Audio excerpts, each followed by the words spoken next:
안녕하세요. 강의 튜브입니다. 어려운 의학 용어를 쉽게 설명하는 강의 튜브입니다. 네, 오늘도 저번하고 마찬가지로 제가 진료실에서 겪은 일을 바탕으로 해서 말씀드리고자 합니다. 네, 오늘 진료실에 어떤 여성분께서 목에 뭐가 만져진다, 즉 결절 같은 게 만져지는 것 같다 하고 내원하셨습니다. 그래서 본인 말씀으로도 목에 이제 임파절이 아닌가 그렇게 말씀하셨습니다.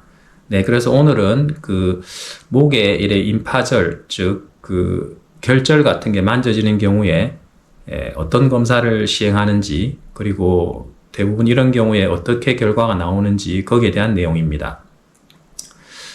결론적으로 말씀드리면은 목에 돌기 같은 게 만져지는 경우에는 갑상선 초음파를 시행하는 게 원칙입니다. 갑상선 초음파는 목에 있는 어떤 상태를 보는데 제일 정확한 검사고, 즉 갑상선 뿐만 아니라 목에 있는 경부, 임파절도 같이 보기 때문에 목에 대한 우리가 질환을 구별하는 데 중요한 검사라고 할 수 있겠습니다.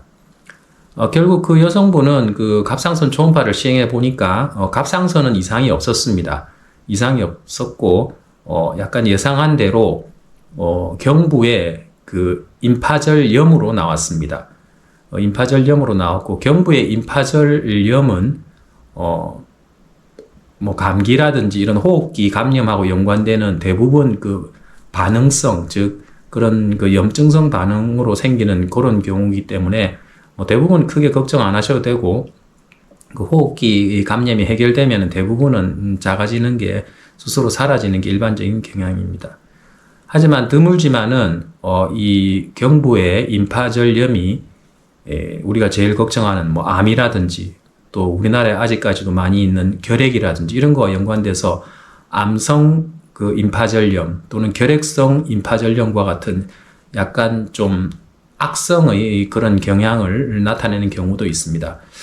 그렇기 때문에 목에 결절 같은 게 만져지는 경우에는 반드시 목 쪽으로 초음파, 즉 갑상선 초음파와 그 다음에 경부 임파절 초음파를 같이 시행해야 됩니다.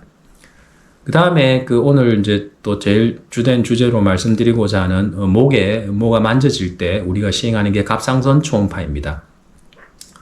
그러면 이제 갑상선 초음파는 과연 뭘 보는지에 대해서 오늘 말씀드리고자 합니다. 네, 먼저 이제 갑상선 초음파에서 제일 먼저 중요한 거는 결절이란, 즉 혹의 이 유무입니다. 우리가 모든 초음파에서 제일 중요한 게 혹, 이 여부가 제일 중요합니다. 갑상선도 마찬가지입니다. 그래서 갑상선에서 문제가 될 만한 혹은 크게 세 가지로 나눠집니다. 첫째로는 낭종, 영어로는 시스트라 해서 물혹이라고 말할 수 있습니다. 대부분의 갑상선의 혹은 이 낭종에 해당됩니다.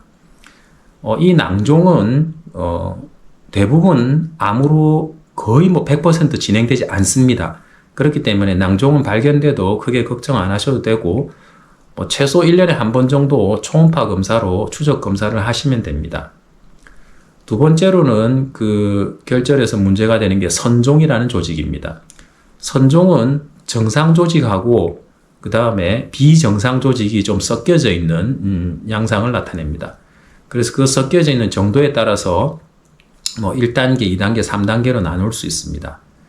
선종으로 발견된 경우에는 선종의 단계에 따라서 향후 추적 검사 주기를 좀 달리해야 되고, 경우에 따라서는 좀 애매한 선종은 조직 검사까지도 하기도 합니다.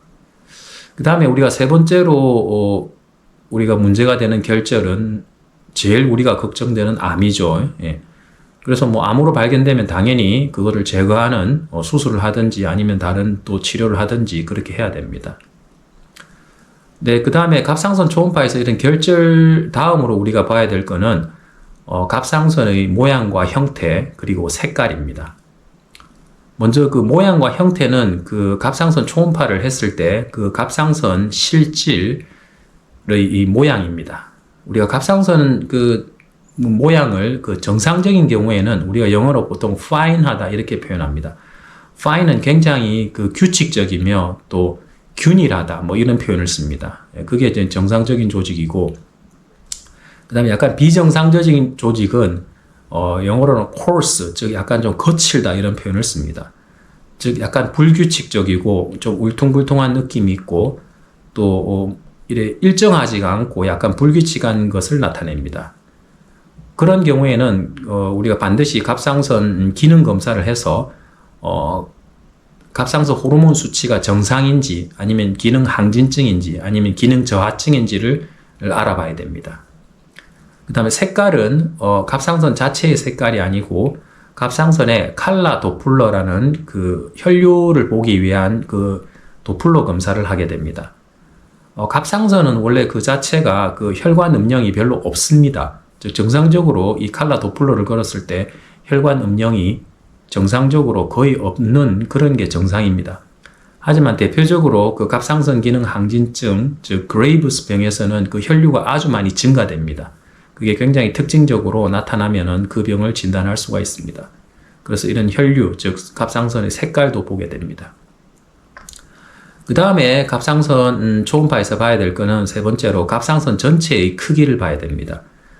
갑상선은 정상 크기가 정해져 있는데 그거보다 갑상선이 전체적으로 커지는 경우를 고이터라고 하는데 이 고이터도 마찬가지로 고이터가 있다 하더라도 갑상선 호르몬 수치가 정상일 수도 있고 또 갑상선 호르몬 수치가 높다든지 또 낮다든지 그럴 수가 있기 때문에 고이터가 발견되는 경우에도 반드시 갑상선 혈액 검사를 시행해야 됩니다. 네, 그러면 정리를 해보도록 하겠습니다. 우리가 즉 경부에 그 결절이나 이런 혹 같은 게 만져지는 경우에는 반드시 갑상선 초음파와 그 다음에 경부 임파절 초음파를 같이 시행해야 됩니다. 그래서 먼저 임파절에 대해서 말씀드리면은 그 양성의 그 임파절이 커지는 경우를 우리가 보통은 그 염증, 즉 감기나 이런 거 호흡기 감염을 앓고 난 뒤에 반응성 그 양성 임파절염이 대부분입니다. 그리고 드물지만은 암이나 또는 결핵 등과 연관되는 암성 임파절염 또는 결핵성 임파절염과 같은 약간 악성의 경우도 있기 때문에 그 모양이나 그런 거에 따라서 필요한 조직 검사 같은 걸 시행해야 됩니다. 그 다음에 목에 그 임파절염이 아닌 경우에는 대부분 갑상선 질환하고 연관이 됩니다. 그래서 갑상선 초음파를 반드시 시행해야 됩니다. 그래서 갑상선 초음파는 첫째는 결절을 봅니다. 결절은 낭종이나 그 다음에 선종, 그 다음에 암 여부를 알아보고 두 번째로는 갑상선의 모양이나 형태 그리고 색깔을 알아봐서 갑상선 표면이 규칙적이고 균일한지 아니면 또 불규칙한지 아니면 갑상선의 혈류가 증가되어 있는지 그런 것을 확인하게 됩니다. 그리고 세 번째로는 그 갑상선 전체의 크기 여부를 알아봅니다. 즉 전체적인 크기가 커지는 고이터 여부를 알아봐야 됩니다. 그리고 말씀드렸다시피 갑상선 검사는 반드시 갑상선 초음파 플러스 갑상선 혈액 검사를 해야 됩니다. 보통은 보면 초음파나 아니면 피검사 한 가지만 하고 갑상선 검사가 다 된 거 아니냐 그렇게 질문을 많이 하시는데 갑상선 초음파는 갑상선의 모양을 보는 것이고 갑상선 혈액 검사는 갑상선 기능 항진증이나 저하증이 있는지를 알아보는 것입니다. 그렇기 때문에 이 두 가지 검사를 다 시행해야지 갑상선을 정확하게 검사했다라고 볼 수 있습니다. 네, 감사합니다. 지금까지 강의튜브였습니다.